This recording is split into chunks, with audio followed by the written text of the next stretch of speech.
Hey guys, this is Revive Rebuild Garage.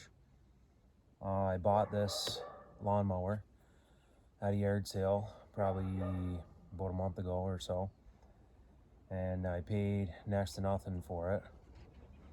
However, I did that because it ran. I asked the old boy there that was selling it, I said, "Is that thing running?" He said, "Yeah."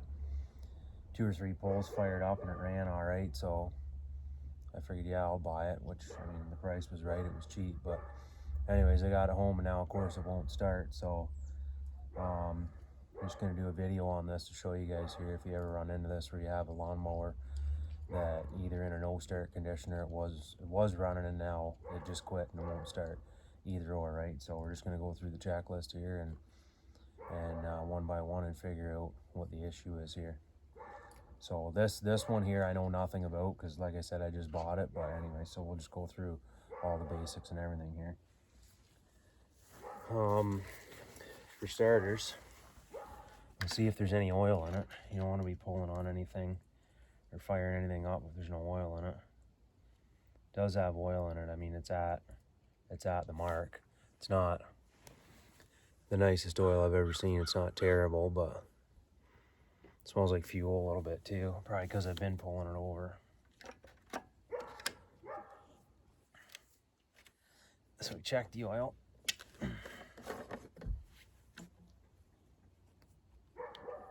It's got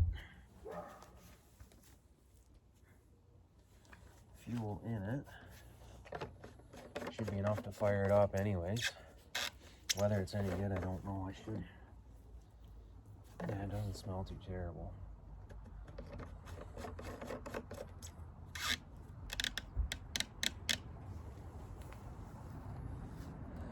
So, we know it's got oil in it, we know it's got fuel in it. So first things first, I always check, just because it's easy generally speaking, is see if we got spark.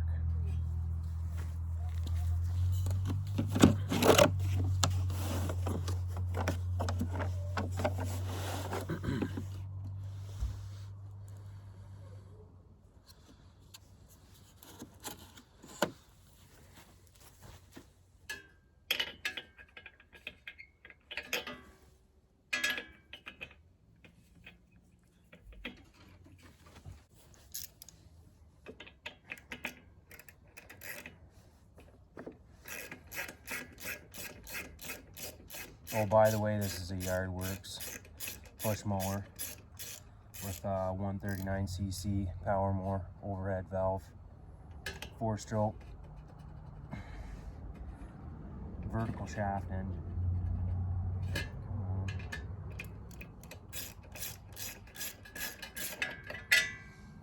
But anything we do here is basically going to apply to any push lawnmower and whatnot.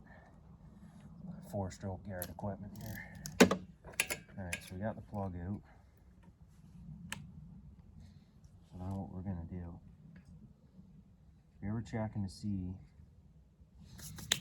if a plug has spark, I'll show you guys what to do here.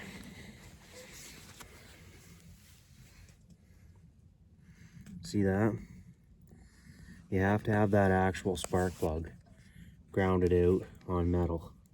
That's either grounded to the base or the frame of the machine. If I was to take this and try to check spark with it up here, like that, like, oh yeah, or just hang on to it, it's not gonna work. It needs to be grounded to the actual engine, body, or frame somewhere where it is grounded to the actual engine. So this thing will actually spark when you pull it over. If not, you'll never get spark on this, and then you'll think it needs a plug, and it might not, or it might not have ever even had spark to begin with, and you won't even know the difference. So anyways, it has to be grounded on the engine somewhere and or the frame. All right, so let's pull this over and see if it's got any spark here, and then we'll go carry on from there.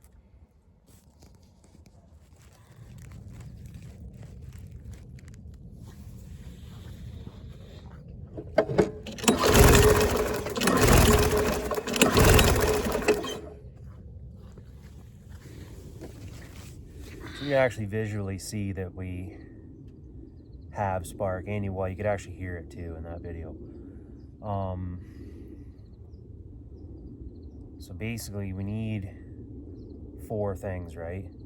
Spark, fuel, compression, and some sort of valve timing or ignition timing, right? Like, I'm gonna go out on a limb and say that we probably have valve timing, because I pulled it over and it seems to have somewhat decent compression.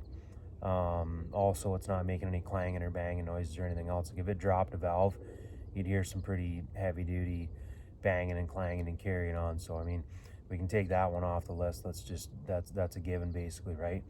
Compression, don't know. It obviously has some. I did pull it over. How much? Unsure. So we have spark, so I'm gonna say it's probably some sort of fuel delivery issue, whether it be in the tank, the line, or the carburetor.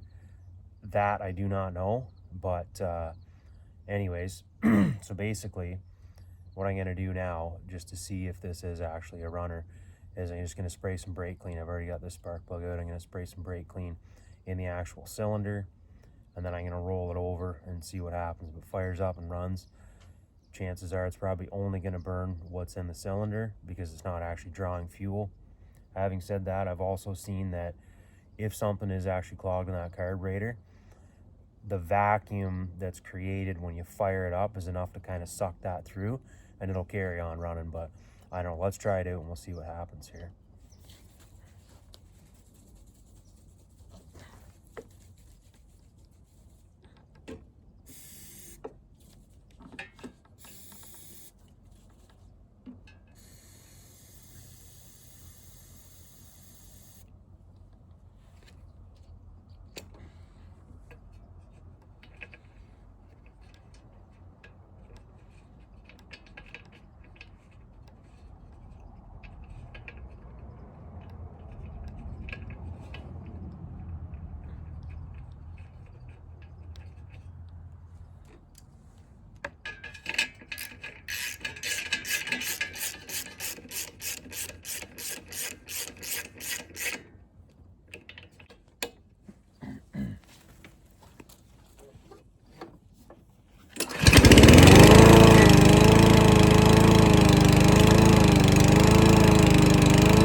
So that's one of those scenarios where we actually got lucky. Probably that bowl of that carburetor just had like probably old gas in it, maybe some sediment, something like that. My buddy fired it up for me at the yard sale. Likely, fired up, ran it for 10 seconds or whatever, let's say. Sucked some of that into one of the jets, and then that's why when I got home I couldn't start it up. Would probably be my best guess. But me spraying brake clean, carb clean, will work to anything that's flammable. If you have gas in a water bottle, whatever, in the cylinder was enough to fire that engine, create enough vacuum to maybe pull that through the jet or wherever it was stuck in that carburetor, and continue to pull fuel through. Now, this was like a super easy one. This never happens often at all. But anyways, what I'm gonna do now is put some, probably run some seafoam through this thing, and I'll just let it sit and run here and idle and carry on. So then that way, whatever else is in there, hopefully it kind of cleans it up, and it'll cycle that old fuel through the bowl of the carburetor also.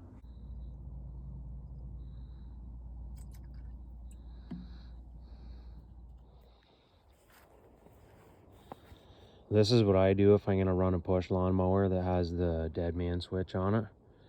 If I'm gonna let it sit and run for a while, I'll just clamp vice grips so I don't have to sit there and physically hold the handle on, because I got better stuff to do than sit here and watch a lawnmower idle for 5 or 10 minutes, right? So I just put that on there. I only do this like while I'm sitting here and letting it idle. I don't condone or recommend that anybody fiddles or plays with one of these or locks it on all the time. Like, I don't condone that for 1 second. That's a really good way to hurt yourself or somebody else big time. I only do this when I'm idling machines that I want old gas cycled through or something.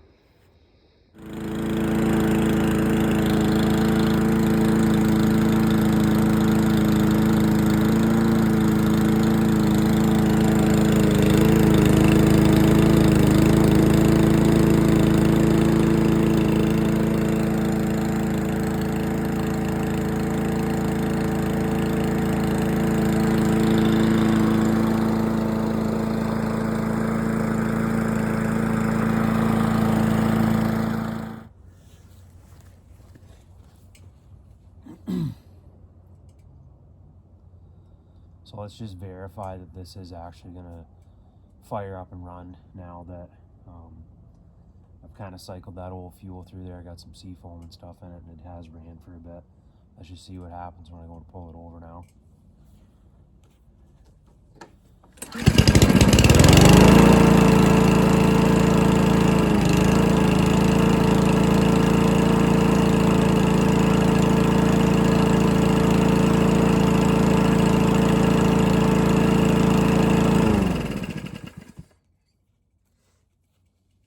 Did have one slight hiccup there. I thought it was maybe gonna stall or carry on with that hiccup in there. Like, surging is what that's called actually, or hunting for an idle is what that's referred to as, and that's generally means that your pilot jet is clogged in your carburetor, which is basically the jet for your idle. If it's clogged, usually not fully plugged, but a portion of it is clogged, it'll get just enough fuel through there to rev up to where it's supposed to be at a desired RPM, and then once it burns that fuel, it'll die back down until it sucks more, because that hole is actually clogged up just enough to restrict the amount of fuel that's flowing or should be flowing through it to provide fuel to the engine for desired RPM at idle. So that one was pretty easy. Normally it's not that easy. Like, I have had that happen before, but it's like a very, very off chance that does actually happen. Generally what you'll have to do is probably drain the fuel tank. If not, at least drain the bowl on the carburetor. Sometimes drain the fuel tank, pull the carb off, clean the carb, clean all the jets out, whatever else. But this one was pretty simple. Probably just what it had was gas. It's been sitting in it since probably like last summer. Buddy hadn't used that lawnmower. So, I mean, it was enough to fire it up that one time, got pulled through the carburetor. We shut it off, sat there, plugged up the jets, and then I couldn't start it when I got home. So, anyways, sometimes that does work. That's usually why I said, like, in my other videos, I'll spray carb cleaner, brake cleaner, whatever in a cylinder. I mean, it doesn't bother me. A lot of people tell you not to do it. Like, I'm not saying to do it. That's what I do. You can do whatever you want, but it works for me a lot of the times. But anyways, so here we're always going with the same principles for a 4-stroke anyways, right? So we got spark, fuel, compression, and some sort of valve or ignition timing, right? So, like, I always just go through this, and I mean, there's other basics that are a gimme on here too, right? Like, you're not gonna fire up an engine or, like, you know what I mean, and check all this stuff if the thing doesn't have oil in it, or you know what I mean, and you go to pull it over and there's no resistance at all. So I mean, you can just cross that off right off the hop. You know it doesn't have compression. Something's screwed, right? Or you go to pull it over and it only rotates around halfway, and or it doesn't rotate at all. You know it's seized, and or something's internally broken with the engine. And like, for me, if it was a lawnmower, I'd pretty much give up right there, because for what they're worth, like, I bought that lawnmower for next to nothing. I'll have a little bit of work into it and stuff here and there. I'll probably sell it for, I don't know, $75, maybe $60, something like that. Like, a used push lawnmower is not really worth a whole lot of money. But if it's your own stuff, like, I'll go rate nuts on my own stuff. I'm cheap because I'm broke, right? So like, if I had a push lawnmower and it was mine, and I didn't want to buy another one and it needed to be fixed, I'd have no problem putting 3, 4, 5 hours worth of work into it my own time. And lots of other people would too. Technically, if you're in your own garage, your time's free, more or less, right? So yeah, like stuff like that. But I mean, if I'm fixing up lawnmowers to sell them and stuff, like I don't put too much time into a push lawnmower because nobody's gonna give you anything for it. But anyways, that's kind of, like I said, that one was a quick one, but you guys, hopefully this helps somebody out a little bit here and there. For anyone who doesn't understand or didn't understand when I said drain the bowl of the carburetor, so like this is a snowmobile carburetor, but I mean most small engine carburetor is the same basic design and more or less idea, aside from like weed eaters, weed trimmers, and chainsaws. They don't actually have bowls. But yeah, like you're gonna have, this is your actual carburetor body here. This is the bowl. This is the bowl on the bottom of this carburetor. This piece actually right here. So if you loosen this bolt off, drop this bolt out, this whole bowl is gonna come off, and then your float and your jets and everything are inside here on the bottom base of this carburetor. But all you need to do is take this bolt out, and it's going to drain all this old fuel that's in here.